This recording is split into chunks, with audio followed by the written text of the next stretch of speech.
الله أكبر لا إله إلا الله. فاسألوا أهل الذكر إن كنتم لا تعلمون.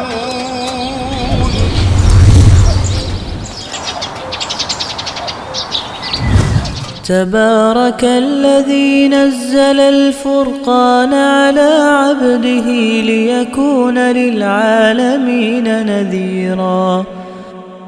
إن الحمد لله نحمده ونستعينه ونستغفره ونعوذ بالله من شرور أنفسنا ومن سيئات أعمالنا. من يهده الله فلا مضل له ومن يضلل فلا هادي له. وأشهد أن لا إله إلا الله وحده لا شريك له وأشهد أن محمدا عبده ورسوله.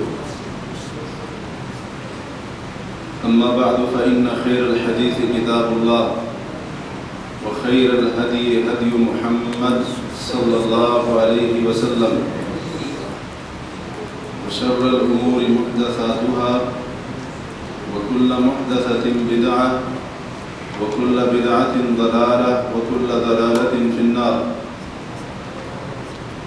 اللهم صل على محمد وعلى آل محمد كما صليت على إبراهيم وعلى آل إبراهيم إنك حميد مجيد. اللهم بارك على محمد وعلى آل محمد كما باركت على إبراهيم وعلى آل إبراهيم إنك حميد مجيد. رب اشرح لي صدري ويسر لي أمري واحلل عقدة من لساني يفقهوا قولي واحلل عقدة من لساني يفقهوا قولي. اللهم انفعنا بما علمتنا وعلمنا ما ينفعنا وزدنا علما. سبحانك لا علم لنا إلا ما علمتنا إنك أنت العليم الحكيم.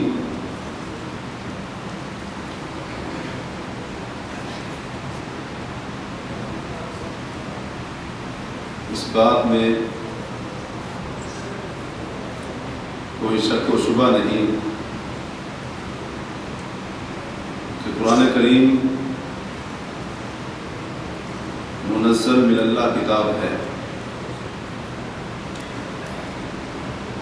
اس کو اللہ تبارک و تعالی نے حق کے ساتھ نبی کریم صلی اللہ علیہ وسلم کے دل پر اتارا، نازل کیا. اس قرآن کریم کی بہت ساری فضیلتیں ہیں. یہ مقدس کتاب لا تعداد خصوصیات کی حامل ہے اور وہ خصوصیات، وہ فضائل اسے دیگر دنیا کی تمام کتابوں سے ممتاز کرنے والے ہیں، کیونکہ اللہ تبارک و تعالی کی اس کلام کے اندر، اس کتاب کے اندر جو خصوصیات ہیں وہ دنیا کی کسی اور کتاب کے اندر نہیں، بلکہ دنیا کی تمام کتابوں کا اس کتاب کے آگے کوئی مقابلہ ہی نہیں. انہی میں سے ایک فضیلت اور خصوصیت اس قرآن مجید کی یہ بھی ہے کہ اس قرآن کے اندر اثر بڑا ہے. اس کتاب کی تاثیر بہت زیادہ ہے اور یہ انسانی دلوں کے اوپر بڑی ہی اثر انگیز ثابت ہوتی ہے. اس کتاب کے اندر کتنا تاثیر ہے، کتنی پر اثر یہ کتاب قرآن مجید ہے. اس کا ذکر قرآن مجید کے اندر ہی موجود ہے۔ اللہ تعالیٰ فرماتے ہیں لو انزلنا هذا القرآن على جبل لرأيته خاشعا متصدعا من خشية الله، کہ اگر ہم اس قرآن کو پہاڑوں پر نازل کرتے، اس قرآن کو پہاڑوں پر اتارتے، تو آپ بھی دیکھ لیتے کہ پہاڑ اللہ کے ڈر سے ریزہ ریزہ ہو جاتے۔ اس قرآن کے اندر اتنی تاثیر ہے کہ مضبوط سے مضبوط تر پہاڑ اور سخت سے سخت ترین چٹان کے اوپر بھی اللہ فرماتے ہیں اگر اس کتاب کو اتارا جاتا تو وہ ریزہ ریزہ ہو جاتا، ٹکڑے ٹکڑے ہو جاتے۔ اس کتاب کے اندر کتنی تاثیر ہے۔ اللہ تعالیٰ فرماتے ہیں سورہ رعد کے اندر وَلَوْ أَنَّ قُرْآنًا سُيِّرَتْ بِهِ الْجِبَالُ أَوْ قُطِّعَتْ بِهِ الْأَرْضُ أَوْ كُلِّمَ بِهِ الْمَوْتَى، فرمایا اگر کوئی کتاب ایسی ہوتی، اگر کوئی کتاب یہ درجہ اور مقام رکھتی کہ اس کتاب کے ذریعے پہاڑوں کو چلا دیا جاتا، زمین کو پھاڑ دیا جاتا اور اس کے ذریعے مردوں سے گفتگو کروائی جاتی، تو فرمایا صرف قرآن ہے، کوئی اور کتاب نہیں۔ اس قرآن کے اندر اتنی تاثیر ہے کہ اگر اس قرآن کے ذریعے پہاڑوں کو بھی کہا جاتا کہ اپنی جگہ سے ہل جاؤ، تو ایسا اثر ہے اس کے اندر، پہاڑ بھی اپنی جگہ چھوڑ دو۔ اگر زمین کو ٹکڑے ٹکڑے کیے جانے کا حکم دیا جاتا ہے اس کتاب کی وجہ سے، اللہ فرماتے ہیں زمین بھی ٹکڑے ہو جاتے۔ اگر اس کتاب کے ذریعے مردوں سے کہا جاتا کہ تم بولو، گفتگو کرو، بات کرو، اللہ فرماتے ہیں اس میں اتنا تاثیر ہے کہ مردہ بھی بولنے لگ جاتا، جس کے اندر کوئی جان نہیں ہے، اس کی روح نکل چکی۔ اتنا زیادہ اثر والی کتاب، حتیٰ کہ اس کا اثر جیسا کہ ہم سن رہے ہیں پہاڑوں کے اوپر اتنا، اور اس کا اثر نباتات کے اوپر بھی تھا، نباتات کے اوپر بھی بڑی اثر کرنے والی کتاب۔ بخاری و مسلم کے اندر وہ بڑا معروف واقعہ ہے، آپ نے کئی بار اس کو سنا ہے کہ رسول کریم صلی اللہ علیہ وسلم منبر بنائے جانے سے پہلے کھجور کے تنے کا سہارا لے کر صحابہ کو واضح نصیحت کرتے تھے، خطبہ دیا کرتے تھے۔ تو ایک انصاری عورت نے نبی صلی اللہ علیہ وسلم سے کہا اے اللہ کے رسول اگر آپ اجازت دیں تو آپ کے لیے لکڑی کا منبر بنوا دو۔ آپ نے فرمایا ٹھیک ہے، تمہاری مرضی ہے، بنوا دو۔ حضرت جابر جو حدیث کے راوی ہیں وہ کہتے ہیں منبر بنوایا گیا اور اس کو لایا گیا، مسجد نبوی کے اندر رکھا گیا۔ نبی کریم صلی اللہ علیہ وسلم پہلے کھجور کے تنے کے سہارا لے کر خطبہ دیا کرتے تھے، جب منبر آیا تو آپ نے تنا چھوڑ دیا، منبر پر کھڑے ہو گئے۔ کہتے ہیں کہ اللہ کے رسول صلی اللہ علیہ وسلم خطبہ دے رہے تھے، وہ کھجور کا تنا جس پر آپ پہلے سہارا لے کر خطبہ دیتے تھے، اس سے ایسے آواز آنے لگی جیسے بچہ سسکیاں لیتا ہوتا۔ حضرت جابر کہتے ہیں نبی صلی اللہ علیہ وسلم منبر سے اترے اور آپ صلی اللہ علیہ وسلم اس تنے کو ایسے چپ کرانے لگے جیسے بچے کو چپ کرایا جاتا ہے، اور پھر آہستہ آہستہ اس کی آواز ختم ہوتی گئی حتیٰ کہ اس سے آواز آنا بند ہو گئی۔ وجہ کیا تھی؟ حضرت جابر فرماتے ہیں کیونکہ کھجور کا تنا اس بات کے اوپر رو رہا تھا کہ پہلے اللہ کے رسول میرا سہارا لے کر خطبہ دیتے تھے، نصیحت کرتے تھے، قرآن کو سنتا تھا، اب اس کو سننے کا موقع نہیں ملا۔ اس قرآن کے اندر تو اتنا اثر ہے کہ کھجور کا تنا بھی اس قرآن سے جدائی کے اوپر بچے کی طرح رو رہا تھا، سسکیاں لے رہا تھا۔ اس قرآن کریم کا اتنا اثر کہ شریر ترین مخلوق جسے ہم جن کے نام سے جانتے ہیں اور ان کی شرارتیں، ان کا فساد، ان کا شر وہ بڑا ہی معروف، کیونکہ یہ مخلوق پیدا ہی آگ سے ہوئی اور آگ کا کام نقصان پہنچانا ہی ہے اکثر طور پر۔ اگرچہ وہ فائدہ دیتی ہے لیکن اکثر کام آگ کا نقصان پہنچانا ہے۔ تو آگ سے پیدا کی گئی یہ مخلوق جن، جب انہوں نے بھی نبی کریم صلی اللہ علیہ وسلم کی زبان اقدس سے قرآن سنا تھا تو کیا کہا تھا؟ اِنَّا سَمِعْنَا قُرْآنًا عَجَبًا، کہ ہم نے بڑا ہی عجیب قرآن سنا ہے، بڑی عجیب کتاب کی تلاوت سنی ہے۔ اور ایسا اثر ہوا قرآن مجید کا کہ پہلے وہ آئے تھے کوئی اور مقصد لے کر، جب نبی کریم صلی اللہ علیہ وسلم کی زبان اقدس سے قرآن سنا تو اللہ فرماتے ہیں وَلَّوْا إِلَىٰ قَوْمِهِمْ مُنذِرِينَ، جب اپنی قوم کی طرف واپس گئے تو قرآن کی طرف بلانے والے بن گئے۔ ایسا اثر کیا اس قرآن نے، ایسی تاثیر ان کے دلوں کے اوپر چھوڑی، حتیٰ کہ جنوں جیسی مخلوق بھی جب آئے تو کچھ اور حالت تھی، جب واپس گئے تو اللہ کے عذاب سے ڈرانے والے تھے اپنی قوم۔ اور کیا کہا یا قومنا اجیبوا داعی اللہ، اے ہماری قوم کے لوگوں جو اللہ کی طرف محمد صلی اللہ علیہ وسلم بلانے والے ہیں ان کی پکار پر لبیک کہو، کیونکہ ہم ایسا قرآن سن کر آ رہے ہیں، اس کتاب کو سن کر آ رہے ہیں جو حضرت موسیٰ کے بعد نازل ہوئی، اور اس کی خصوصیت یہ ہے یہدی الی الحق و الی طریق مستقیم، کہ وہ کتاب حق کی طرف رہنمائی کرتی ہے، سیدھے راستے کی طرف رہنمائی کرتی ہے۔ تو قرآن کریم کے اندر اتنا زیادہ تاثیر ہے، اتنا یہ قرآن اثر رکھتا ہے کہ اس سے جمادات، اسی طرح سے پہاڑ، اسی طرح سے نباتات اور دیگر مخلوقات بھی اس سے متاثر ہوتی ہیں۔ اور قرآن کی تاثیر کتنی ہے اس کے بارے میں ایک شاعر بڑا ہی خوب کہتا ہے کتاب خدا کی عجب تاثیر دیکھی، کتاب خدا کی عجب تاثیر دیکھی، بدلتی ہوئی قوموں کی تقدیر دیکھی۔ یعنی اس کتاب کے اندر تو اتنا اثر ہے، اس قرآن کے اندر ایسی تاثیر ہے کہ اس قرآن نے قوموں کی تقدیر بدل ڈالی، ان کے مقدر کو بدل ڈالا۔ ایسا اثر اس قرآن نے کیا کہ ان کا نصیب ہی بدل گیا۔ یہ ایسی اثر انگیز کتاب، اتنی تاثیر والی کتاب، یہی وجہ ہے کہ اہل ایمان کے دلوں پر اس کتاب کا بہت زیادہ اثر ہوتا ہے۔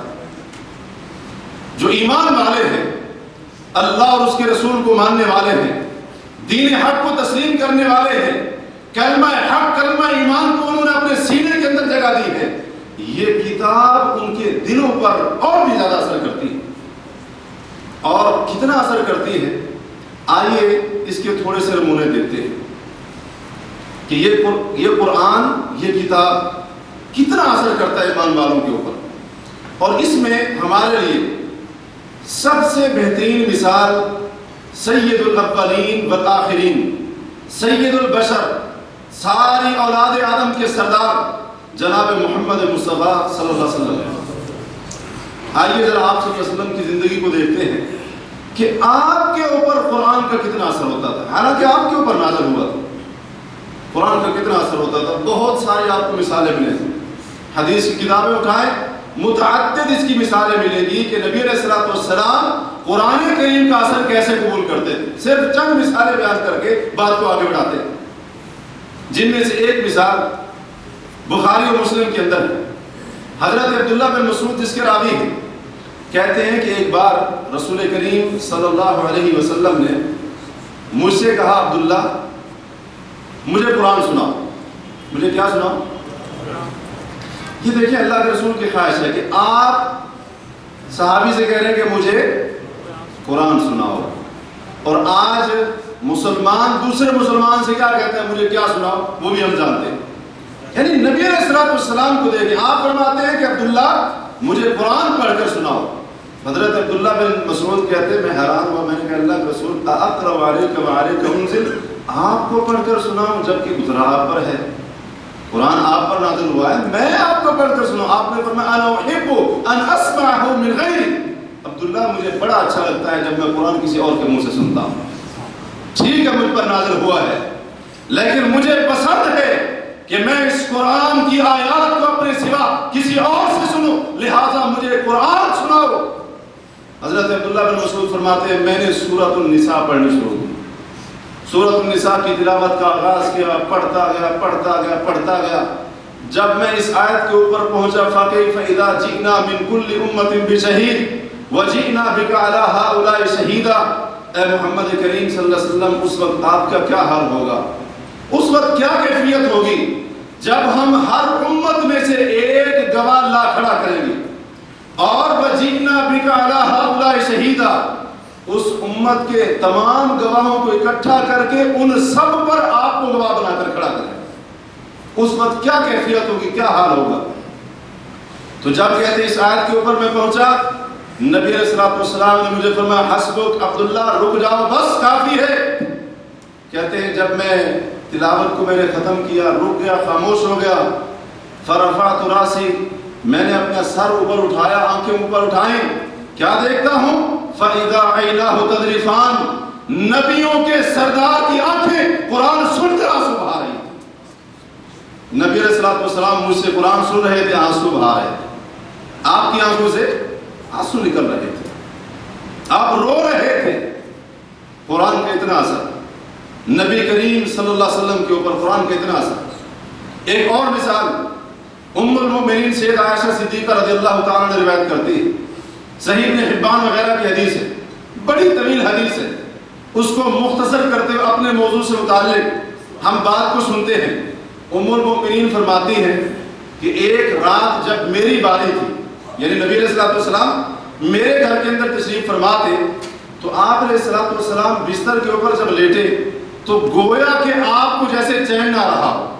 آپ نے مجھ سے کہا عائشہ ذرینی اتعبد لربی، عائشہ مجھے اجازت دیتی ہو کہ میں ذرا کھڑا ہو کر اپنے رب کی عبادت کروں، ذرا کھڑا ہو کر اپنے رب کی عبادت کروں. اور آج مسلمان رات کو جاگ کر کیا کرتا ہے، رات کو نیند کو رخصت کر کے الوداع کر کے موبائل کے اوپر، ٹی وی کے اوپر دنیا جہاں کی غلاظت دیکھتا ہے.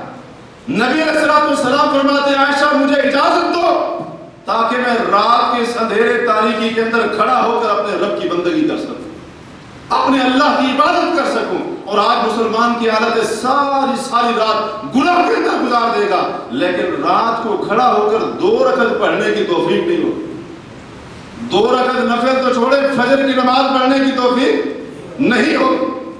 اور کئی لوگ تو عشاء کی نماز پڑھے بغیر سو جاتے، جی کام سارا دن کیا تھا، تھکے ہوئے. نبی علیہ السلام کہتی ہیں اللہ کے رسول کھڑے ہوئے، عبادت کے لیے کھڑے ہوئے، تو آپ علیہ السلام اتنا روئے حتیٰ کہ آپ کی داڑھی آنسو سے تر ہو گئی. کہتی ہیں ایک بار پھر اللہ کے رسول روئے، حتیٰ کہ اتنا آپ علیہ السلام روئے، آنسو بہائے، حتیٰ کہ آپ کی گود میں آنسو سے تر ہو گئی. تیسری بار اللہ کے رسول روئے، اور اس بار تو اتنا روئے کہ رونے کی حد کر دی. کہتی ہیں زمین کے جس حصے پر آپ بیٹھے ہوئے تشریف فرماتے، زمین کا حصہ بھی آپ کے آنسو سے بھیگ گیا. ساری رات روتے روتے گزر گئی، ساری رات روتے روتے گزر گئی. صبح ہوئی، فجر کی نماز کا وقت ہوا، حضرت بلال تشریف لائے. اللہ کے رسول کو جگانے کے لیے، اللہ کے رسول فجر کی نماز کا وقت ہو چکا ہے. جب جگانے کے لیے آئے تو دیکھا کائنات کے امام رو رہے، آنسو بہا رہے. حضرت بلال نے پوچھا اللہ کے رسول اتب کی وقت غفر اللہ لکا ما تقدم من ذنبک وما تاخر. اللہ کے رسول آپ رو رہے ہیں، اللہ نے آپ کے پچھلے اگلے سارے گناہوں کو معاف کر دیا. فرمایا بلال اگر اس رب نے میرے گناہوں کو معاف کر دیا افلا اکون عبدا شکورا، میں اس رب کا شکر گزار بندہ نہ بنوں؟ تو میرا بھی تو حق بنتا ہے کہ میں اس نعمت کے اوپر اپنے رب کا شکریہ ادا کروں. اے بلال لقد انزلت علی اللیل آیا، اور ایک روایت میں ہے آیات، آج رات مجھ پر ایک آیت، یا ایک روایت میں ہے بہت ساری آیتیں نازل ہوئی. ویل لمن قرأها ولم يتدبر فيها، اس بندے کے لیے بربادی اور تباہی ہے جو بندہ ان آیتوں کو پڑھتا ہے لیکن غور پر نہیں کرتا. وہ آیتیں کون سی تھی؟ ان فی خلق السماوات والارض واختلاف اللیل والنہار لآیات لأولی الالباب. سورۃ آل عمران کا آخری رکوع یہ آیتیں تھی. نبی علیہ السلام فرماتے ہیں یہ ایسی آیتیں ہیں جو بندہ ان کو پڑھتا ہے لیکن ان پر غور و فکر نہیں کرتا، اس بندے کے لیے بربادی ہے، اس کے لیے تباہی۔ تو نبی علیہ الصلوۃ والسلام دیکھیں قرآن کی ایک آیت یا کچھ آیتیں نازل ہوتی ہیں، نبی کریم صلی اللہ علیہ وسلم اس کے اوپر اتنا رو رہے ہیں، اتنا اس کے اوپر آنسو بہا۔ تو قرآن کریم کا اتنا اثر ہوتا تھا اللہ کے رسول صلی اللہ علیہ وسلم کے اوپر۔ اور صحیح مسلم کی روایت ہے کہ نبی علیہ الصلوۃ والسلام نے ایک مرتبہ ساری رات ایک آیت دہراتے گزار دی۔ وہ آیت کون سی تھی؟ ان تعذبہم فانہم عبادک، اے اللہ اگر اپنے ان بندوں کو تو عذاب دے دے تو تیرے بندے، میری امت کے لوگوں کو عذاب دے تو تیرے بندے ہیں، اگر تو ان کو معاف کر دے تو غالب ہے اور اسی طرح سے حکمت والا ہے۔ ایک آیت اللہ کے رسول پڑھتے رہے اور ایک آیت بار بار دہراتے نبی علیہ الصلوۃ والسلام نے صبح کر اسی حالت کے اندر آپ صلی اللہ علیہ وسلم رو بھی رہے۔ تو قرآن کریم کا اثر صاحب قرآن کے اوپر اتنا ہوتا تھا، حتیٰ کہ ایک بار حضرت ابوبکر صدیق رضی اللہ تعالیٰ نے پوچھا، اللہ کے نبی اراک شبتا، میں دیکھتا ہوں کہ آپ بوڑھے ہو گئے۔ کہا ہاں ابوبکر میں بوڑھا ہو گیا ہوں، اور مجھے بوڑھا کس نے کیا ہے؟ فرمایا مجھے بوڑھا کیا ہے اما یتساءلون سورت نے، اذا الشمس کورت نے، اور ایک روایت میں شیبتنی ہود واخواتها، مجھے سورت ہود اور اس جیسی دیگر صورتیں جس کے اندر قوموں کی بربادی کے واقعات ہیں، جن کے اندر قیامت کے حالات واقعات بیان کیے گئے ہیں اور آخرت کے دن کے منظر بیان کیے گئے، ابو بکر ان صورتوں نے مجھے بوڑھا کر دیا ہے۔ قرآن کریم کا ایسا اثر نبی علیہ الصلوۃ والسلام کے اوپر تھا۔ لیکن آج رمضان ابھی گزرا ہے، رمضان ابھی گزرا ہے، 10 پارے سن لیے، 20 پارے سن لیے، پورا قرآن سن لیا۔ خواہش تمہاری ہی ہوتی ہے جی مولوی صاحب، قاری صاحب، حافظ صاحب پورا قرآن سنائے بس۔ وہ ایک الگ بات ہے کہ اتنی تیزی سے پڑھے کسی کو سمجھنا ہے، لیکن خواہش ہے کہ پورا قرآن سننا ہے۔ لیکن اس قرآن کے ایک حرف کا اثر بھی مہینہ گزر جاتا ہے، کوئی اثر نہیں ہوتا ہے اس کا، کوئی اثر نہیں ہوتا ہے اس کا۔ قرآن کریم پورا سن لیتے ہیں اور اسی طرح سے پڑھ بھی لیتے ہیں، اور بعض لوگ، کئی لوگ ایک مہینے کے اندر 3 4 بار قرآن مجید کا ختم کرتے ہیں، مکمل کرتے ہیں، لیکن ذرہ برابر بھی اس کا اثر نہیں ہوتا۔ جبکہ رسول کریم صلی اللہ علیہ وسلم آپ کے اوپر اتنا اثر، آپ فرماتے ہیں کہ ان صورتوں نے مجھے بوڑھا کر دیا ہے، ان صورتوں نے مجھے بوڑھا کر دیا ہے۔ اور ان صورتوں کے اندر کیا ہے؟ قیامت کے حالات، وہ ہم پڑھتے ہیں، وہ سنتے ہیں عام طور پر نمازوں کے اندر، لیکن ہمارے اوپر ان آیتوں کا، ان صورتوں کا کوئی اثر نہیں ہوتا۔ اور اس کی وجہ آگے آ رہی ہے، کیوں نہیں ہوتا ہے ایسا؟ وجہ تلاش کرنی چاہیے، بیماری کا علاج ڈھونڈنا چاہیے۔ اسی طرح صحابہ کی زندگی کو ہم دیکھتے ہیں، تابعین کی زندگی کو، اسلاف کی زندگی کو، تو متعدد مثالیں ہیں۔ حضرت ابوبکر صدیق رضی اللہ تعالی عنہ، صحیح مسلم کی روایت ہے کہ جب نبی علیہ الصلوۃ والسلام بیمار ہوئے، اپنی زندگی کے آخری ایام میں جب آپ بیمار ہوئے، اس بیماری سے آپ اٹھے نہیں دوبارہ، یعنی آپ کی اس کے بعد وفات ہو گئی، تو نبی صلی اللہ علیہ وسلم نے اس بیماری کے ایام کے اندر فرمایا مروا ابا بکر فلیصلی بالناس، ابو بکر کو حکم دو وہ لوگوں کو نماز پڑھائیں، لوگوں کی امامت کروائیں۔ حضرت عائشہ صدیقہ رضی اللہ تعالیٰ نے فرماتی ہیں، میں نے کہا اللہ کے نبی صلی اللہ علیہ وسلم ان ابا بکر رجل رقیق القلب، ابو بکر تو بڑے نرم دل آدمی ہیں، اذا قرأ القرآن لا یملک عینیہ، ابو بکر کی حالت تو یہ ہے کہ جب بھی قرآن پڑھتے ہیں آنکھوں کے اوپر کنٹرول نہیں رہتا، جب بھی قرآن پڑھتے ہیں آنکھوں سے آنسو بہانے لگ جاتے ہیں۔ آپ ان کو امامت کروانے کا کہہ رہے ہیں، ان کی تو یہ کیفیت ہے، قرآن پڑھتے ہوئے ان کے اوپر رونا، ان کے اوپر، اور ایک رد غالب ہو کا رونا ان کے اوپر غالب ہو جاتا ہے، آنکھوں سے آنسو بہتے ہیں، تو وہ کس طرح لوگوں کو نماز پڑھائیں گے؟ تو نبی صلی اللہ علیہ وسلم نے فرمایا، پھر بھی آپ نے فرمایا کہ مروا ابا بکر فلیصلی بالناس، ابو بکر کو کہو کہ وہ لوگوں کو نماز پڑھائیں۔ یعنی ابو بکر صدیق رضی اللہ تعالیٰ کی یہ کیفیت ہوا کرتی تھی، جب بھی قرآن پڑھتے تھے، جب بھی قرآن کی تلاوت کرتے تھے، جب بھی اللہ کی کتاب کو کھول کر اس کو پڑھنا شروع کرتے، حضرت عائشہ فرماتی ہیں غلبہ البکا، ابو بکر کے اوپر رونا غالب آ جایا کرتا تھا. اتنا اثر قرآن کریم میں. جب بھی قرآن پڑھتے ہیں تو قرآن تو ہم بھی پڑھتے ہیں نا، آج پڑھتے ہیں کہ نہیں پڑھتے؟ پڑھتے ہیں، لیکن کوئی اثر نہیں ہے، کوئی اس کی تاثیر نہیں ہے. حضرت عمر بن خطاب رضی اللہ تعالیٰ عنہ کے بارے میں آتا ہے، سنن سعید بن منصور ایک کتاب ہے، اس کے اندر شداد بن الحاد رحمہ اللہ کہتے ہیں کہ ایک بار میں نے حضرت عمر بن خطاب کے پیچھے فجر کی نماز پڑھی اور ایک رات میں عشاء کی نماز پڑھی. میں پچھلی صف کے اندر موجود تھا. کہتے ہیں حضرت عمر بن خطاب نے سورت یوسف پڑھی، سورت یوسف پڑھی، اور جب اس مقام کے اوپر پہنچے انما اشکو بثی و حزنی اللہ، حضرت یعقوب نے کہا تھا میرے بیٹو میں اپنے غم پریشانی کا شکوہ صرف اپنے اللہ کے سامنے کرتا ہوں. کہتے ہیں حضرت عمر اتنے روئے، میں پچھلی صف کے اندر تھا، رونے کی آواز وہاں تک آ رہی تھی، رونے کی آواز وہاں تک آ رہی تھی. اور ایک بار حضرت عمر بن خطاب نے ایک قاری کو، قرآن کے پڑھنے والے کو سورہ طور کی آیت پڑھتے ہوئے سن لیا، ان عذاب ربک لواقع، کہ بے شک تیرے رب کا عذاب واقع ہونے والا ہے، تیرے رب کا عذاب آ کر رہنے والا ہے. حضرت عمر بن خطاب وہاں سے گزر رہے تھے، ان کے کانوں کے اندر یہ آیت پڑی، اس کو سنا، گھر کے اندر گئے، کئی دن تک بستر پر بیمار پڑے، حتیٰ کہ لوگوں نے آ کر بیمار پرسی کی، عیادت کی، لیکن لوگوں کو پتہ نہیں تھا کہ بیماری کی وجہ کیا تھی. ایک آیت نے بیمار کر دیا، ایک آیت نے بیمار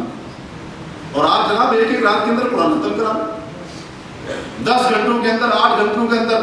وہ جیسے مزدور اپنی مزدوری طے کرتا ہے نا، ویسے ایک رات کے اندر 10 گھنٹے ہی اس کے اندر قرآن ختم.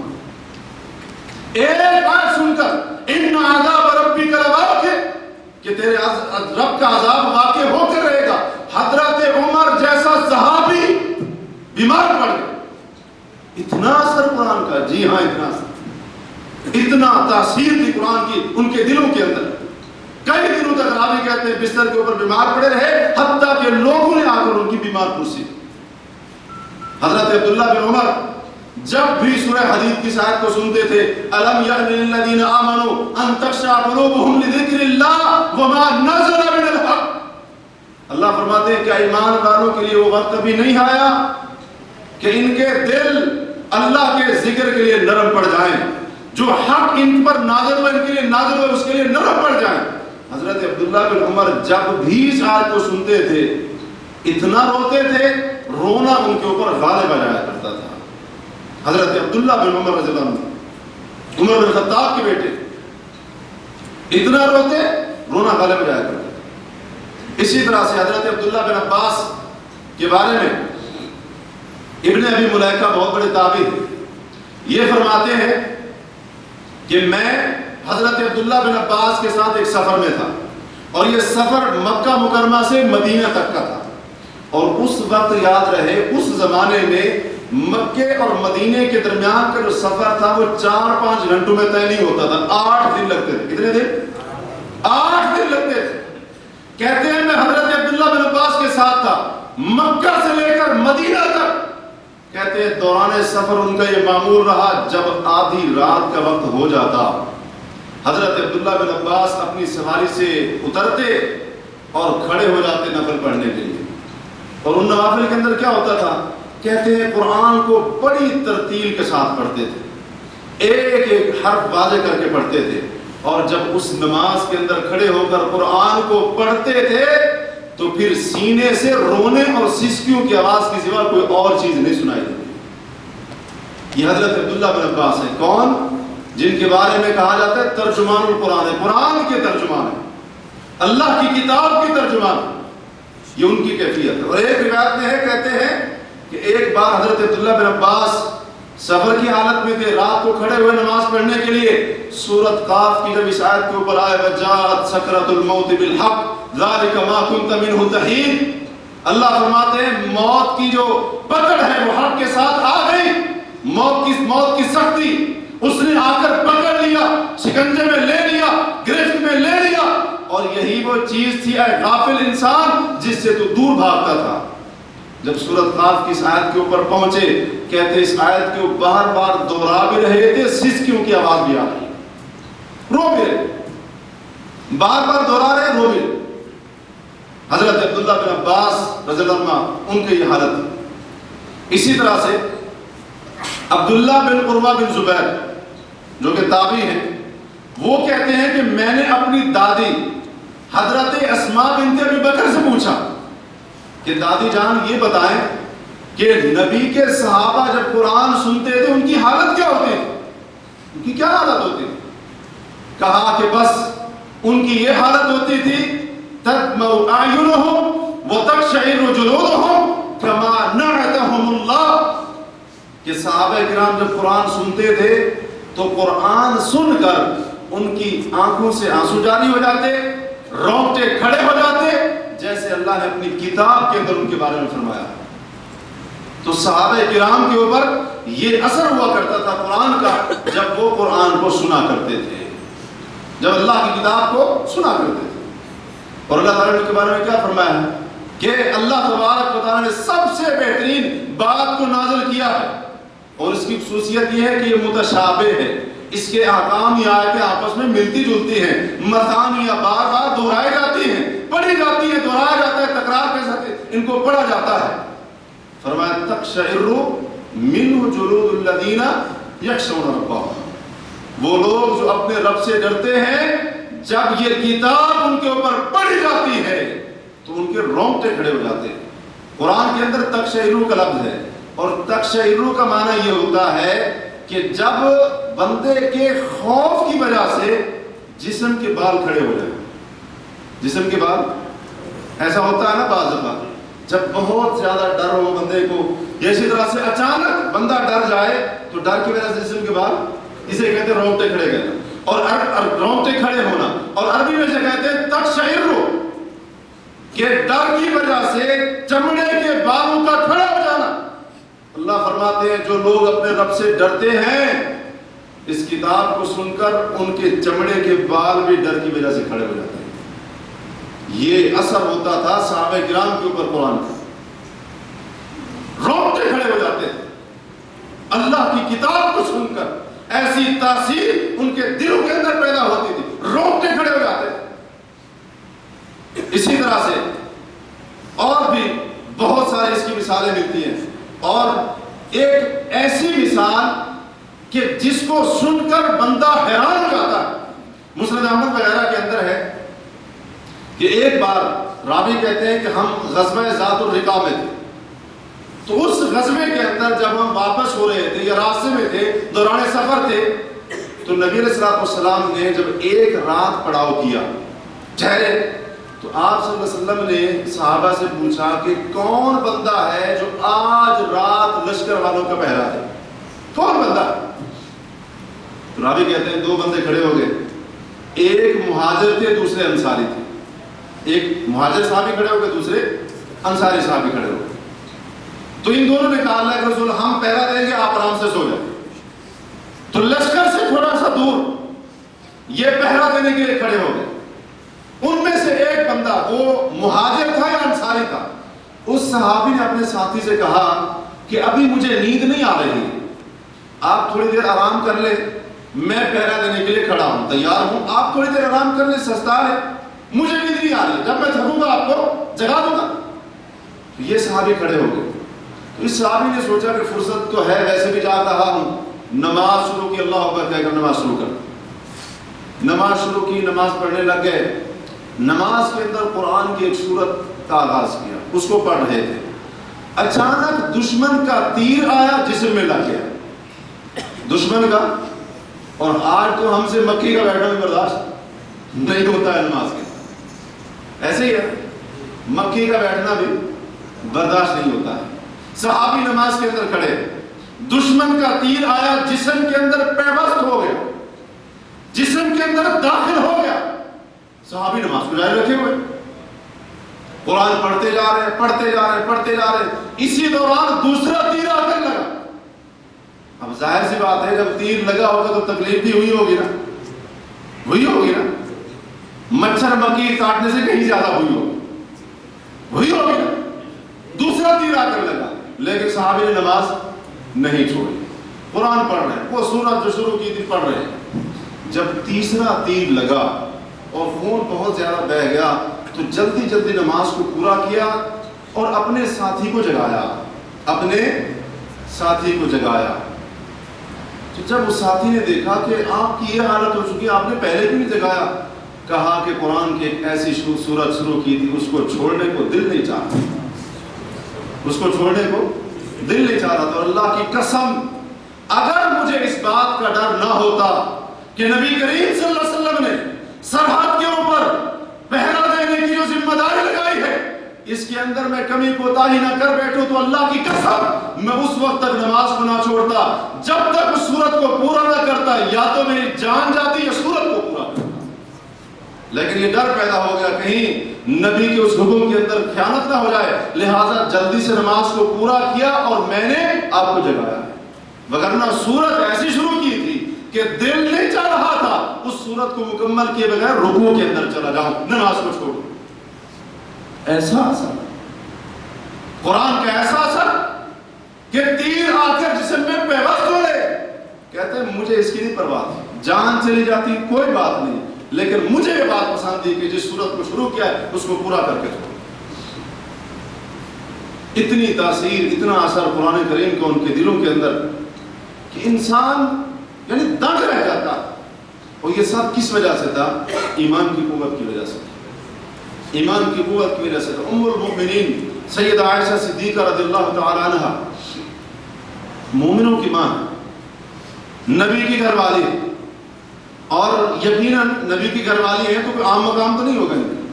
اور یہ وہ ام المؤمنین ہیں, اللہ نے ان کی برات کے بارے میں سورت نور کی 10 آیتیں نازل جو قیامت تک پڑھی جاتی ہیں, جو قیامت تک پڑھی جاتی ہیں.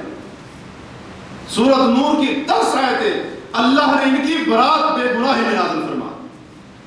یہ وہ ام المؤمنین کہ نبی علیہ السلام فرماتے ہیں اپنی دوسری بیویوں کو, عائشہ کو تکلیف نہ پہنچایا کرو, تم میں سے میری کوئی بیوی ایسی نہیں ہے کہ جس کی گود کے اندر میں سویا ہوں اور قرآن نازل ہو سوائے عائشہ صدیقہ رضی اللہ تعالیٰ.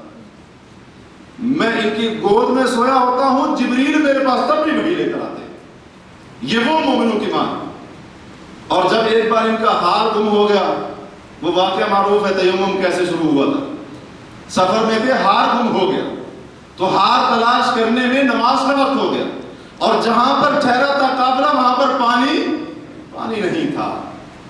ہار تلاش کرتے کرتے نماز کا وقت ہو گیا. بکر صدیق کو بڑا غصہ آیا, بیٹی کے پاس آیا, دراز میں کہا تو عجیب ہے, تیرے ہار کی وجہ سے سارے لوگ مصیبت میں پڑے, نماز کا وقت ہو گیا ہے, نماز کا وقت ہو گیا, پانی نہیں یہاں پر. تو کہتی ہیں آ کر میرے پہلو کے اندر ایسے مارنے لگے. نبی علیہ السلام میری گود کے اندر سو رہے تھے. کہتی ہیں مار رہے تھے پہلو کے اندر, تکلیف بھی ہو رہی تھی, لیکن جسم کو حرکت نہیں دی کہیں کائنات کے امام کی نیند خراب نہ ہو جائے.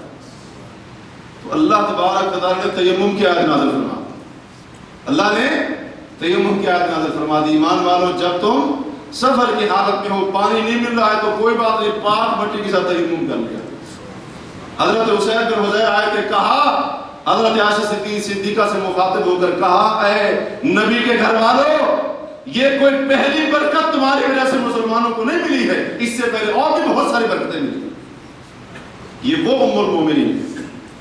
جب یہ سورۃ طور کو پڑھتے ہوئے اس مقام پر پہنچی کہ جنتی جنت میں جا کر اللہ تعالیٰ کی نعمتوں کا ذکر کر رہے ہوں گے, تو ذکر کرتے کرتے یہ کہیں گے کہ فمن اللہ علینا ووقانا عذاب السموم, کہ اللہ نے ہم پر بڑا احسان کیا. جنتی جنت میں جا کر کہیں گے اللہ نے ہم پر بڑا احسان کیا. کیا احسان کیا؟ ہمیں زہریلی آگ کے عذاب سے بچا لیا. حضرت عائشہ صدیقہ جب اس آیت کو پڑھتی تھی تو بہت زیادہ روتی تھی, بہت زیادہ آنسو بہاتی تھی, اور اللہ سے دعا کرتی تھی اللہم من علینا وقنا عذاب السموم, اے اللہ اس اپنی بندی عائشہ پر بھی احسان کرنا, اس کو بھی جہنم کی آگ سے بچا. یہ مومنوں کی ماں ام المؤمنین ہے. مقام کے اندر کوئی شک نہیں. مرتبے کے اندر کوئی شک نہیں ہے، لیکن قرآن کی رسالت کے اوپر رو پڑتی تھی۔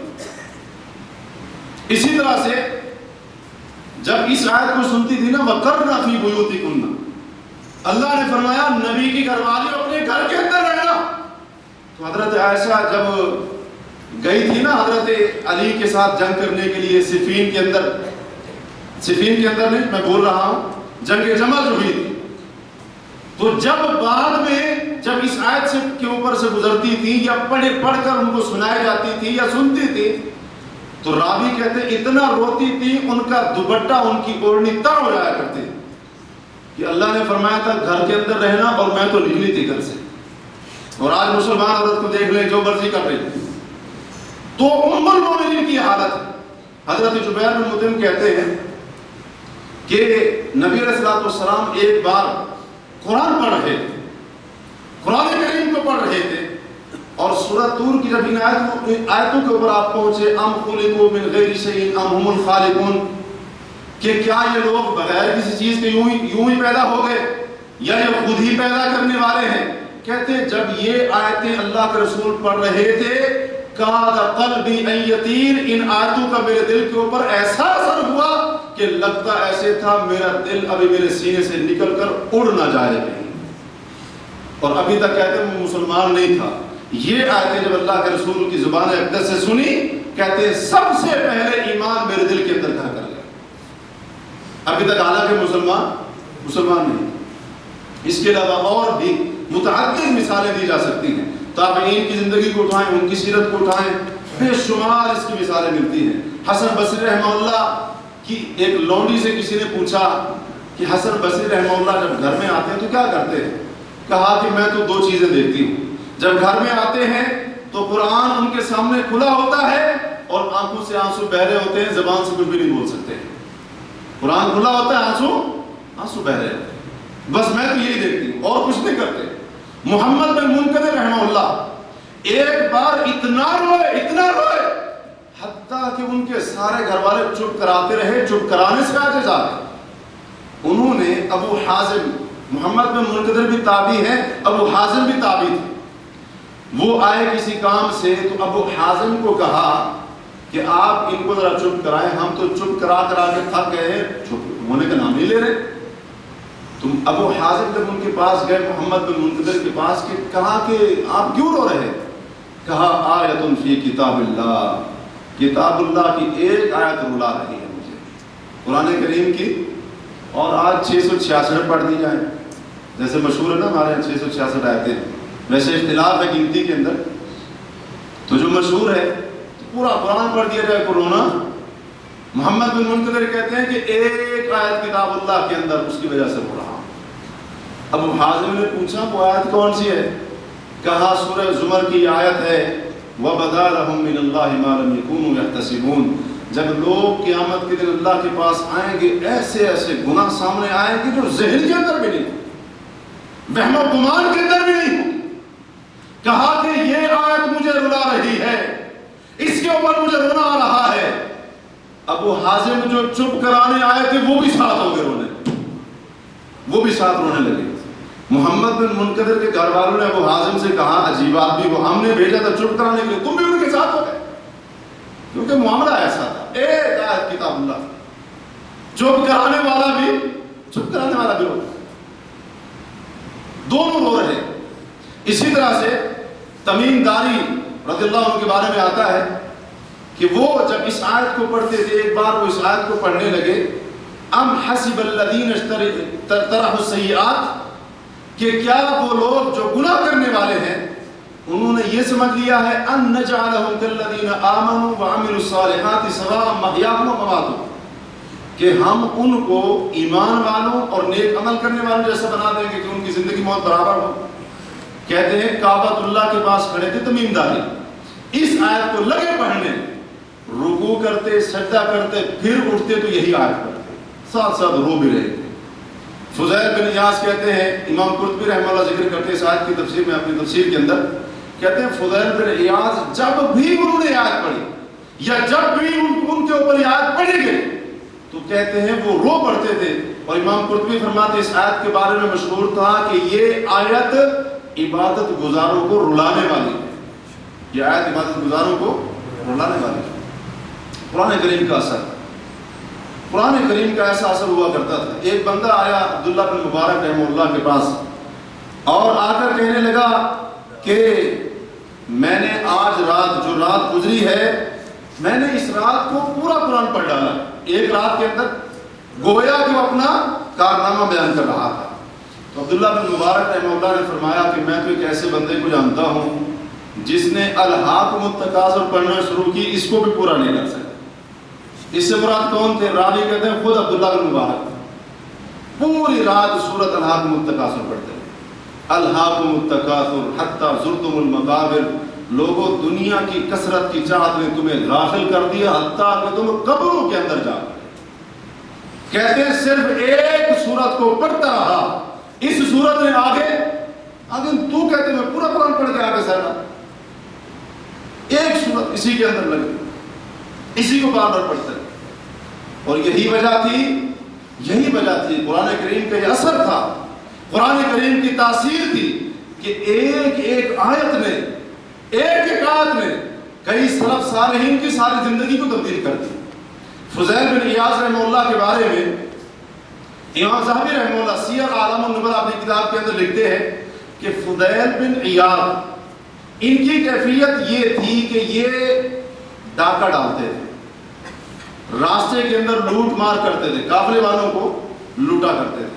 اسی طرح سے فضیل بن عیاض کو ایک لڑکی کے ساتھ محبت ہو گئی تو ایک مرتبہ رات کو اس کے ساتھ ملنے کے لیے دیواریں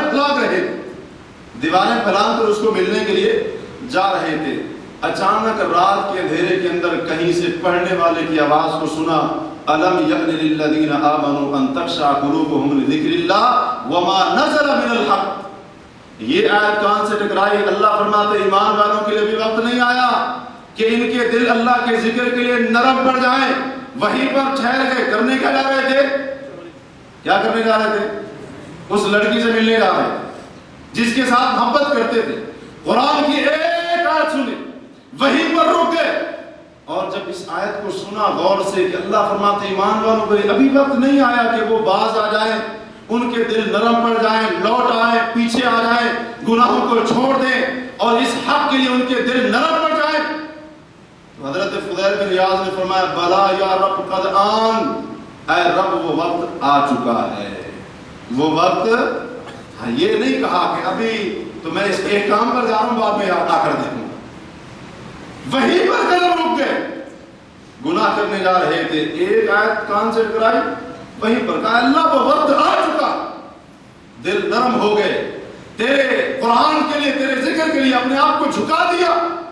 اور پھر ایسی توبہ کی کہا اللہ میں پہلے لوگوں کے قافلے لوٹتا تھا، لوگوں کے مال لوٹتا تھا. اے اللہ میں تجھ سے یہ وعدہ کرتا ہوں کہ میں ایسی توبہ کر رہا ہوں کہ آج کے بعد میں تیرے گھر کا مجاور بن کے، تیرے گھر کا پڑوسی بن کے رہوں گا. اور ایسے عبادت گزار ثابت ہوئے. عبداللہ بن مبارک جیسا امیر المومنین فی الحدیث بھی حضرت فضیل بن عیاض کو یا عابد الحرمین کا لقب دیتا ہے. کیا ہے؟ حرمین کے عبادت گزار. یعنی کہاں پر وہ ڈاکے ڈالنے والا، کہاں پر لوگوں کے قافلے لوٹنے والا. صرف ایک آیت نے پوری زندگی کو بدل ڈالا، پوری زندگی کو بدل ڈالا. قرآن کا ایسا اثر تھا. قرآن کریم کی آیت نازل ہوتی ہے سورہ آل عمران کی لن تنالوا البر حتى تنفقوا مما تحبون، کہ جب تک اپنی محبوب چیزوں کو اللہ کے راستے میں خرچ نہیں کرو گے نیکی کو نہیں پہنچ سکتے. حضرت ابو طلحہ انصاری آئے، کہا اللہ کے رسول میرا ایک باغ ہے جس کا نام ہے بیروحا، بیروحا اس باغ کا نام ہے. میں آپ کو گواہ بناتا ہوں کہ میں نے وہ باغ اللہ کے لیے وقف کر دیا. کیونکہ اللہ قرآن کے اندر فرماتا ہے لن تنالوا البر حتى تنفقوا مما تحبون، کہ جب تک محبوب چیز خرچ نہیں کرو گے نیکی کو نہیں پا سکتے. میں آپ کو گواہ بناتا ہوں میں نے باغ اللہ کے راستے میں وقف کر دیا.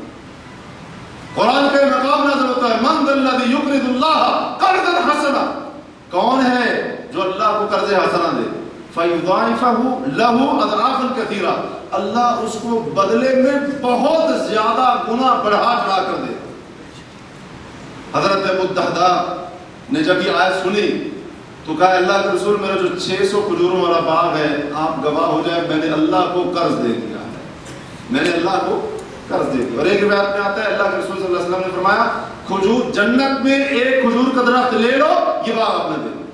تو اس لیے سے مسلم میں آتا ہے جب اللہ کے رسول ان کا جنازہ پڑھا کر واپس آ رہے تھے تو آپ فرما رہے تھے کم من عذق معلل لأبی الدہداء فی الجنہ، ابو الدہداء کے لیے جنت کے اندر بہت سارے ایسے کھجوروں کے درخت ہیں جن کے خوشے لدے ہوئے لٹکے ہوئے ہیں۔ ایک آیت قرآن کریم کا مقام نازل ہوتا ہے شراب کی حرمت کے بارے میں۔ اللہ نے فرمایا لوگوں یہ شراب یہ جوا یہ تمہارے نقصان کی چیزیں ہیں، یہ حرام ہیں، گندی چیزیں ہیں، پلید چیزیں ہیں، یہ شیطان کا کام ہے اور شیطان چاہتا ہے شراب جوئے کے ذریعے تمہیں لڑائے۔ آیت کے آخر میں اللہ نے فرمایا فَهَلْ أَنْتُمْ مُنْتَهُونَ، لوگوں ایمان والو یہ بتاؤ اب شراب سے تم رک گئے باز آ گئے۔ مسند احمد کے اندر ہے جب صحابہ نے سنا کہ اللہ شراب کی حرمت والی آیت کے آخر میں فرماتے ہیں فَهَلْ أَنْتُمْ مُنْتَهُونَ، ایمان والو شراب کی حرمت کا حکم نازل ہو چکا ہے کیا تم رک جاؤ گے باز آ جاؤ گے؟ مسند احمد میں صحابہ نے کہا انتہینا ربنا، اے ہمارے رب آپ نے روکا تو ہم بھی رک گئے۔ اور حضرت انس فرماتے ہیں سے مسلم کی ایک روایت میں ہے کہ جب سے صحابہ کرام کو شراب کی حرمت کا پتہ چلا تو صحابہ کرام نے شراب پینا تو دور کی بات ہے شراب کا نام بھی زبان پر نہیں لایا، شراب کا نام بھی زبان کے اوپر۔ قرآن کا ایسا ایک مقام نازل ہو اللہ نے فرمایا وَلَا تُمْسِكُوا بِاسْمِ الْكَوَافِرِ کہ اب کافر عورتیں جو تمہارے نکاح کے اندر ان کو نکاح میں نہ رکھو، کیونکہ شروع اسلام کے اندر یہ رخصت تھی۔ اگر خامد مسلمان ہو گیا بیوی کافر ہے تو کوئی بات نہیں، بعد میں مسلمان ہو جائے گی دیکھا جائے گا، لیکن بعد میں اللہ نے فرمایا اب کافر بیویوں کو اپنے نکاح میں نہ رکھو۔ جب قرآن کی آیت نازل ہوئی تو حضرت طلحہ بن عبید اللہ ان کے نکاح میں بھی ایک کافر بیوی تھی، حضرت عمر کے نکاح میں بھی کافر بیوی تھی، دونوں صحابیوں نے اپنی اپنی بیویوں کو طلاق دی۔ یہ نہیں دیکھا کتنا عرصہ ہو گیا بڑی محبت کی ہے اس کے ساتھ اتنے بچے ہیں اس سے یہ ہو جائے گا گھر برباد ہو جائے گا، نہیں اللہ نے روکا تو بس روکا، قرآن کا اثر ہے۔ تو اسلاف کی زندگی کے اندر آپ پڑھتے جائیں مطالعہ کرتے جائیں غور کرتے جائیں لاتعداد مثالیں جن سے پتہ چلتا ہے کہ اس قرآن کا ان کے دلوں کے اوپر کتنا اثر ہوتا تھا۔ آئیے آج جائزہ لیتے ہیں کہ آخر کیا وجہ ہے کہ یہ قرآن ہم پر اثر کیوں نہیں کرتا ہے۔ پہلے میں آپ سے ایک سوال پوچھتا ہوں قرآن وہی ہے نا؟ بولے نہیں ہیں اکثر بندے، یا تو شک ہے یا کیا سمجھوں میں؟ قرآن وہی ہے نا؟ کوئی شک ہے اس کے اندر؟ قرآن کے اندر جو صورتیں ہیں وہ بھی وہی ہیں، وہی آیتیں ہیں نا جن کو صحابہ سن کر رویا کرتے تھے، اللہ کے رسول رویا کرتے تھے، سلف صالحین۔ بلکہ ایک صحابی کے بارے میں کل میں نے ایک حدیث پڑھی میں حیران ہو گیا، مستدرک حاکم کے اندر امام حاکم نے اس کو بیان کیا ہے، اب یاد آ گئی تو اس کو بھی بیان کرتے چلیں۔ حضرت بہز بن حکیم کہتے ہیں کہ ایک بار زرارہ بن ابی اوفا انہوں نے سورہ مدثر پڑھی، سورہ مدثر پڑھی، کون سے بارے میں ہے؟ 29ویں بارے میں ہے۔ سورہ مدثر پڑھی، ہماری امامت کروا رہے تھے بنو قشیر کی مسجد کے اندر، بنو قشیر ایک جگہ کا نام تھا، محلے کا نام تھا، کہتے ہیں وہاں پر ہماری امامت کروا رہے تھے، ہمارے امام بنے ہوئے تھے۔ سورت مدثر جب پڑھی اور اس کو پڑھتے پڑھتے جب اس آیت کے اوپر پہنچے فَإِذَا نُقِرَ فِي النَّاقُورِ، لوگوں اس وقت کو یاد کرو جب قیامت کے دن کے لیے سور پھونکا جائے گا۔ بہز بن حکیم کہتے ہیں فَخَرَّ مَيِّتًا، زرارہ بن ابی اوفا وہیں پر ان کی وفات ہو گئی، وہیں پر ان کی وفات ہو گئی۔ اور یہ آیتیں ہم بھی آیتیں وہی ہیں نا، صورتیں وہی ہے، قرآن بھی وہی، آیتیں بھی وہی ہے، بلکہ اہل سنت والجماعت کا جو عقیدہ ہے کہ جو بندہ یہ عقیدہ رکھے کہ اس قرآن کے اندر کچھ تبدیلی واقع ہوگی وہ دائرہ اسلام سے، سب کا عقیدہ ہے نا قرآن مکمل ہے بالکل وہی ہے، کوئی تبدیلی اور فرق، یہ وہی قرآن ہے نا جس کو صحابہ سن کر ان کی یہ کیفیت ہوا کرتی تھی جسم پر رونگٹے کھڑے ہو جاتے تھے، اور اللہ فرماتے ہیں زادت و ایمان، اسی قرآن کی آیتیں پڑھ کر ان کے ایمان کے اندر اضافہ ہو جایا کرتا تھا۔ اسی قرآن کی ایک آیت کو سن کر ایسی توبہ کی کہ ساری زندگی پھر اس گناہ کی طرف نہیں گئے، وہی قرآن ہے نا۔ آخر کیا وجہ ہے کہ یہ قرآن ان پر اتنا اثر کرنے والا، اور آج جتنا پڑھ کر سناؤ، جتنا پڑھ کر سناؤ، جیسے کہتے ہیں نا کان کے اوپر جو تک بھی رہتی، تو اس کی بہت ساری وجوہات ہیں، جن میں سے سب سے بڑی اور اہم وجہ وہ یہ ہے کہ دراصل اللہ تبارک و تعالی کی عظمت، جس کو ہم پہچانتے صحیح معنوں میں، ہم نے اللہ کی عظمت کو پہچانا نہیں، اللہ تعالیٰ کی عظمت کو پہچان نہیں ہے۔ اگر صحیح بات ہے، اگر اللہ تبارک و تعالیٰ کا ادب و احترام، اس رب کی عظمت، اس رب کا جلال، اور اسی طرح سے اس رب کا خوف ہمارے دلوں کے اندر ہوتا، اور جتنا اس خالق و مالک کا مقام ہے اگر ہم صحیح معنوں میں پہچانتے، تو پھر یہ قرآن ہم پر ضرور اثر کرتا، کیونکہ یہ کس کی کتاب ہے؟ یہ کس کا کلام ہے؟ جو عرش کا مالک ہے، جو پوری کائنات کا مالک ہے، زمین و آسمان کا بنانے والا، انسانوں کو بنانے والا، جنوں کا خالق، پرندوں کا خالق، تمام مخلوقات کا خالق، اور اس کا عرش ایسا ہے، بلکہ وہ عرش جس کرسی کے اوپر موجود ہے، اس کرسی کے آگے اللہ کے رسول فرماتے ہیں پوری کائنات صرف اتنا حیثیت رکھتی ہے جیسے ایک لوہے کا چھلا صحرا کے اندر پھینک دو۔ اس کرسی کے متعلق، اس کرسی کے بعد آگے یہ پوری کائنات، ساتوں زمین، ساتوں آسمان، پوری کائنات اس کرسی کے آگے صرف اس ایک حلقے اور چھلے کی مانند ہے، جس کو بڑے سارے صحرا کے اندر پھینک دیا جائے تو کیا خیال ہے وہ کتنا بڑا نظر آئے گا چھلا؟ جبکہ اللہ فرماتے ہیں بس یا کرسیہ السماواتی، اس کی کرسی آسمان اور زمین کے اوپر بسی۔ تو اللہ تعالیٰ کے لیے مثالیں نہیں ہیں، بڑی زبردست اعلیٰ مثالیں ہیں۔ تو اللہ تبارک و تعالیٰ کی عظمت، اس کی کبریائی، اس کا جلال، اور اسی طرح سے اس کی حمد و ثنا، اس کی عظمت قدر جیسی ہے، اگر ہم ویسے پہچانتے تو اس کی کتاب ہمارے دلوں کے اوپر ضرور اثر کرتی۔ اب میں آپ سے پوچھتا ہوں، اگر ہم میں سے کسی کے پاس بادشاہ وقت کا لیٹر آ جائے، خطاب آ جائے، اس کی چٹھی آ جائے، اور اس کے اندر اس نے کچھ لکھا ہو،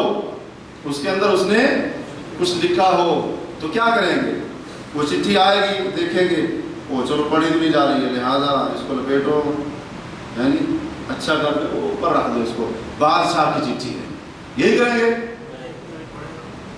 پہلی بات تو یہ ہے کہ اس چٹھی کو لے کر بندہ بڑا خوش ہوگا، کبھی اس کو دکھا رہا ہے، کبھی اس کو دکھا رہا ہے، بادشاہ وقت نے چٹھی بھیجی ہے، خوش ہوگا نا خوش؟ پہلی بات تو یہ، اس کی خوشی کی کوئی انتہا نہیں، بڑا خوش ہوگا، بڑی جو ہے نا شیخی بگاڑ کر، فخر کر کے، کبھی ادھر بھاگ رہا ہے، کبھی ادھر، اپنے محلے کے اندر، دوسرے محلے کے اندر، سب کو دکھا رہا ہے، ٹھیک ہے؟ اس کے بعد کیا خیال ہے؟ وہ دیکھے گا، وہ میں تو اردو بولنے والا ہوں، ہندی بولنے والا ہوں، یہ تو عربی میں لکھے، لہٰذا اس کو لپیٹ کے لگتے ہیں، کیا ضرورت ہے ذہن کھپانے کی؟ خود سمجھ نہیں آئے گی تو بندہ تلاش کرے گا، کیا کرے گا؟ بندہ تلاش کرے گا، یہ چٹھی پڑھ کے دو، بادشاہ کی طرف سے آئی ہے، اگر لکھا گیا اس کے اندر، اگر اس کو بھی سمجھ نہیں آئے گی، دوسرے گاؤں جانا پڑے، دوسرے شہر جانا پڑے، کرایہ لگائے گا، گاڑی کرنی پڑے کرے گا، جو کرنا پڑے کرے گا، کیوں؟ کیونکہ کہتا ہے بادشاہ کی چٹھی آئی۔ اللہ تبارک و تعالیٰ کی جو ذات ہے مثالوں سے پاک ہے، صرف بات سمجھانے کے لیے، وہ تو بادشاہوں کا بادشاہ ہے، وہ تو بادشاہوں کا بادشاہ ہے، اس کا پیغام آیا، میں تو ٹس سے مس بھی نہ ہوا، میں تو ٹس سے، بس میں نے یہ سوچا اس کا حق یہ ہے، اچھا سا ایک گلاف لے کر آؤ، ریشم کا کپڑا لے کر آؤ، اور اس کو بس اچھی سی عمدہ خوشبو لگا کر اوپر ایک جگہ بنانا، ایک لکڑی کی جگہ یا ویسے ایک جگہ بنانا، اس کو سب سے اوپر رکھنا تاکہ اس کی بے ادبی نہ ہو، اور جس کمرے کے کونے کے اندر وہ قرآن رکھا ہوتا ہے وہیں گانا اور فلم بھی چل رہی ہوتی ہے۔ یہ ہم نے قدر کی ہے اس کتاب کی، یہ تعظیم کی ہے۔ جس موبائل کے اندر قرآن ہے اسی کے اندر دنیا جہان کی جو فاحشہ ہوتے ہیں ان کی تصویریں بھی موجود، گانے بھی موجود۔ شیطان کی آگ بھی موجود ہے۔ یہ ہم نے اگر انسان سے بتائیے، اگر اللہ کی عظمت ہمارے دلوں کے اندر ویسے ہوتی جیسے کرنی چاہیے تھی تو کیا ہمارا سلوک اس کی کتاب کے ساتھ یہ ہوتا؟ قطعاً یہ نہ ہوتا۔ اللہ فرماتے ہیں وما قدر اللہ حق قدر، لوگوں نے اللہ کی ویسے قدر نہیں کی جیسے اس کی قدر کرنے کا بنتا تھا۔ ما لکم لا ترجون للہ وقارا، حضرت نوح نے اپنی قوم سے کہا تھا لوگوں تمہیں کیا ہو گیا ہے، تم رب کا احترام نہیں کرتے ہو، ادب نہیں کرتے ہو، اس اللہ کا وقار نہیں کرتے ہو، اس کی عظمت کو پہچانو، اس کی شان کو پہچانو، اس کی کبریائی، اس کے جلال کو پہچانو۔ یہ اس کا پیغام ہے، یہ اس کا پیغام ہے۔ دنیا چند جو ہے نا چند ایک مربع میٹر کا مالک، اس کی چٹھی آئے بندہ دوڑ رہا ہے باہر، وہ چٹھی کو چھوڑے موبائل کا، اس موبائل کے اوپر کوئی میسج آئے بندہ کتنا پریشان ہو جاتا ہے جی۔ عربی کے اندر کئی بار ہم سے بڑھواتا جی، عربی کے اندر آتے ہیں مجھے سمجھ نہیں آتی، اس کے اندر بتاؤ آخر لکھا کیا، ایک بار پڑھ کے بتا جو لکھا ہاں یہ لکھا ہے، یہ نہیں ہوگا پھر پڑھو کچھ اور ہوگا۔ بندہ ڈرا ہوتا ہے کہیں کچھ اوپر سے کوئی جرمانہ نہ آ گیا ہو، کوئی انعام نہ آ گیا ہو۔ یعنی قرآن کریم ایک طرف صحابہ کو دیکھیں، ایک طرف تابعین کو دیکھیں، ان سلف صالحین کو دیکھیں، خیر القرون کے لوگوں کو دیکھیں، اور آج مجھے اتنی استطاعت بھی نہیں ہے کہ میں اس کو کھول کر اٹھا کر اس کو پڑھ لوں، اس کو پڑھ لوں۔ اللہ تعالیٰ کی اگر عظمت کرتے، اس کی عظمت کو پہچانتے، قدر کرتے جیسی کرنی چاہیے تھے تو اس کتاب کے ساتھ ہمارا یہ سلوک نہ ہو، اور پھر ہم دیکھیں کہ قرآن کیسے اثر کرتا ہے، اس رب کو پہچانیں۔ اکرمہ بن ابی جہل، ابو جہل کون ہے؟ اس امت کا فرعون ہے، اور اکرمہ کون ہے؟ نبی کا صحابی۔ کون ہے؟ نبی کا صحابی ہے۔ قرآن کریم کو اٹھاتے تھے، اپنے ماتھے کے اوپر رکھتے تھے اور کہتے تھے کلام ربی، کلام ربی، میرے رب کا کلام ہے، میرے رب کا کلام ہے، اور یہی کہتے کہتے رو پڑتے تھے۔ قرآن کریم کی اتنی تعظیم، امام قتادہ رحمہ اللہ فرماتے ہیں کہ جب سے میں نے قرآن پڑھا ہے اس دن سے میں نے لہسن کھانا، کچا پیاز کھانا چھوڑ دیا۔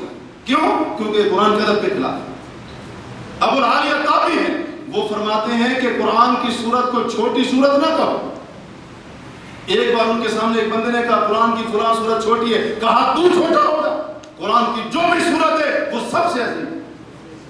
صحابہ کرام، تابعین، اسلاف قرآن کریم کا اتنا ادب کرنے والے، یہی تو وجہ تھی نا ایک ایک آیت نے زندگیاں بدل ڈالی۔ اور یہ ابو العالیہ کون ہے؟ یہ روم کی سرحد سے آئے تھے، روم کے محاذ سے آئے تھے، غلام تھے، غلام مسلمان ہوئے، اللہ نے مفسر قرآن بنا دیا۔ اللہ نے کس وجہ سے؟ اس قرآن کی تعظیم کی وجہ سے۔ تو تعظیم صرف یہ نہیں ہے بس اس کو چوم لیا پھر رکھ دیا، مسجد سے نکلنا ہے تو الٹے پاؤں نکلنا ہے، قرآن کو پیٹ نہ ہو جائے، جب مسجد سے نکلتا ہے سارے مخالفتیں کرتا ہے قرآن، یہ تعظیم ہے۔ قرآن کہتا ہے یہ کر، کہتے ہیں نہیں میں نہیں کرنا، ویسے مسجد سے نا الٹے پاؤں نکلنا ہے، قرآن کو پیٹ نہ ہو جائے۔ اس قرآن کی تعظیم ہم نے نہیں کی، اس کتاب کو جو نازل کرنے والا اس کی تعظیم کا حق ادا ہم نے نہیں کیا ہے۔ یہی وجہ ہے کہ قرآن ہمارے دلوں کے اوپر اثر نہیں کرتا ہے، کوئی تاثیر نہیں ہے اس کی۔ حالانکہ قرآن بھی وہی ہے، سورتیں بھی وہی، آیتیں بھی وہی، کچھ بھی نہیں بدلا ہے، کچھ بھی نہیں بدلا، صرف ہم بدلے، ہماری حالت بدلی۔ دوسری وجہ قرآن کیوں اثر نہیں کرتا ہے؟ ایمان کی کمزوری۔ جن کے ایمان مضبوط ہے آپ نے مثالیں سنی ہیں کہ وہ کس انداز سے قرآن سے اثر قبول کرتے ہیں۔ تیسری وجہ اخلاص نہیں ہے، اخلاص نہیں ہے، اس کے پڑھنے کے اندر اخلاص نہیں، مخلص نہیں ہم اس قرآن کے ساتھ۔ اگر اس قرآن کے ساتھ مخلص ہوتے تو پھر یہ قرآن ضرور اثر کرتا۔ صحابہ مخلص تھے، تابعین مخلص تھے، سلف صالحین مخلص تھے اس کتاب کے ساتھ۔ ہمارا اخلاص اس کتاب کے ساتھ کام کیا بلکہ بالکل ختم ہو چکا۔ یہی تو وجہ تھی نا ابو بکر صدیق جب مکے کے اندر، مکہ ابھی ہجرت نہیں ہوئی تھی، مکہ مکرمہ کے اندر جب حضرت ابو بکر صدیق نے اپنے گھر کے صحن کے اندر مسجد بنائی اور وہاں پر جب ابو بکر صدیق قرآن پڑھتے تھے، مشرکین کی عورتیں بچے ابو بکر کا قرآن سنتے تھے، ابو بکر کا قرآن سنتے تھے۔ مشرکین کو خطرہ پیدا ہو گیا کہیں یہ بندہ ہماری عورتوں بچوں کو بگاڑ نہ دے، لہذا مجبور کر دیا حضرت ابو بکر صدیق کو ہجرت کرنے میں۔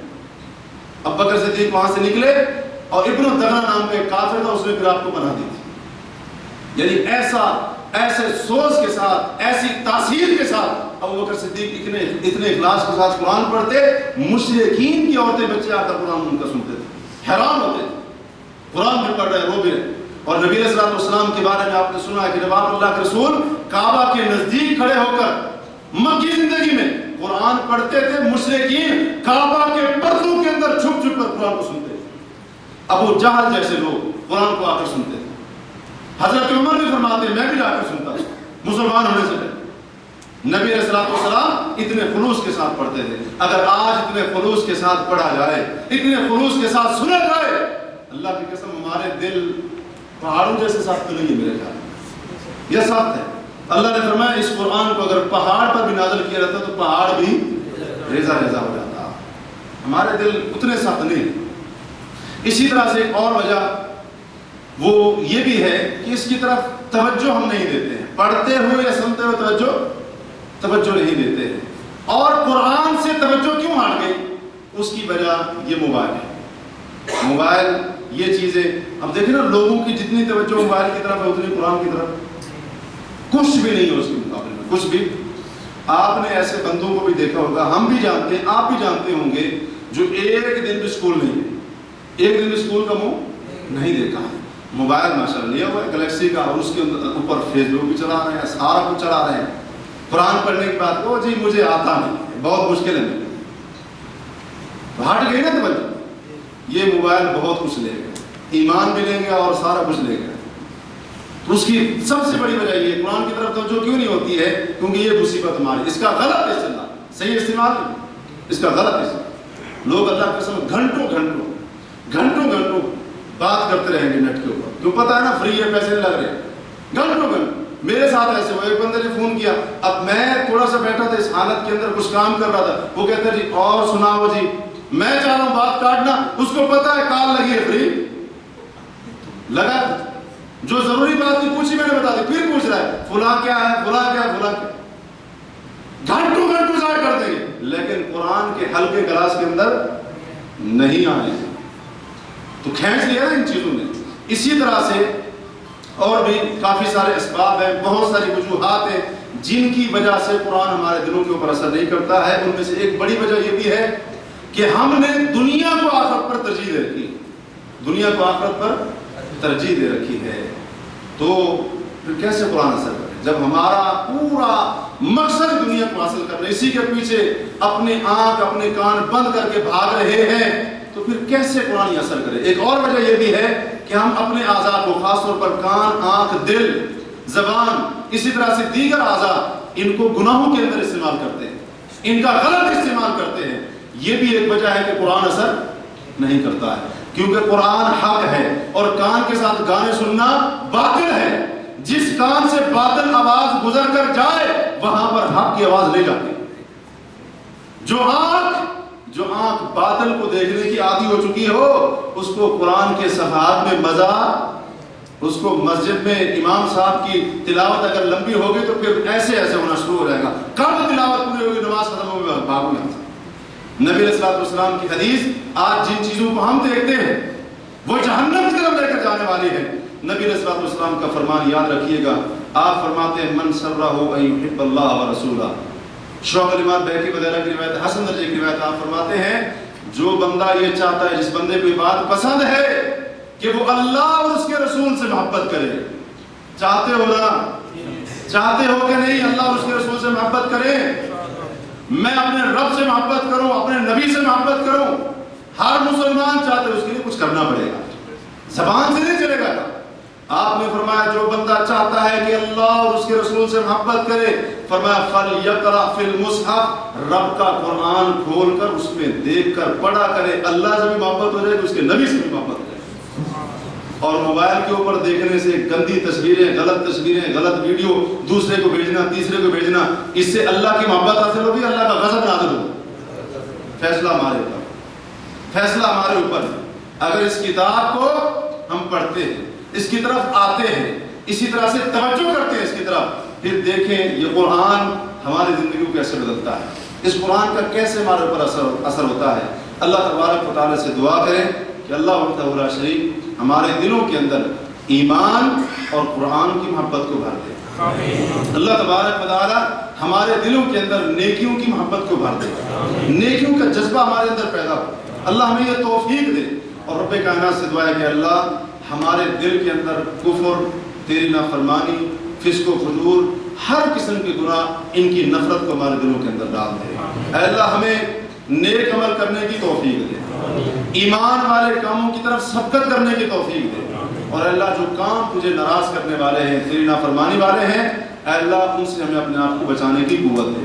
اے اللہ ہم کمزور ہیں، ہمیں تو توفیق دے کہ ہم ان فتنوں سے اپنے آپ کو بچا سکیں، ان فتنوں سے اپنے آپ کو محفوظ رکھیں، ان فتنوں سے اپنے دین ایمان کو بچا سکیں۔ اے اللہ اس قرآن کو ہماری آنکھوں کی ٹھنڈک بنا دے۔ اے اللہ اپنی کتاب کو ہمارے دلوں کا نور بنا دے۔ اے اللہ اس قرآن کو ہماری زندگی کے سکون کا ذریعہ بنا دے، اور اے اللہ جب تک زندہ رکھنا ہمیں اس قرآن کے مطابق زندہ رکھنا، اس طرح زندہ رکھنا کہ ہم اس کتاب کے اوپر عمل کرتے رہیں، اسلام کے اوپر قائم رہیں، اور جب موت آئے، ایمان کی حالت میں موت آئے، سبحانک اللہم و بحمدک، اشہد ان لا الہ الا انت، استغفرک و اتوب الیک۔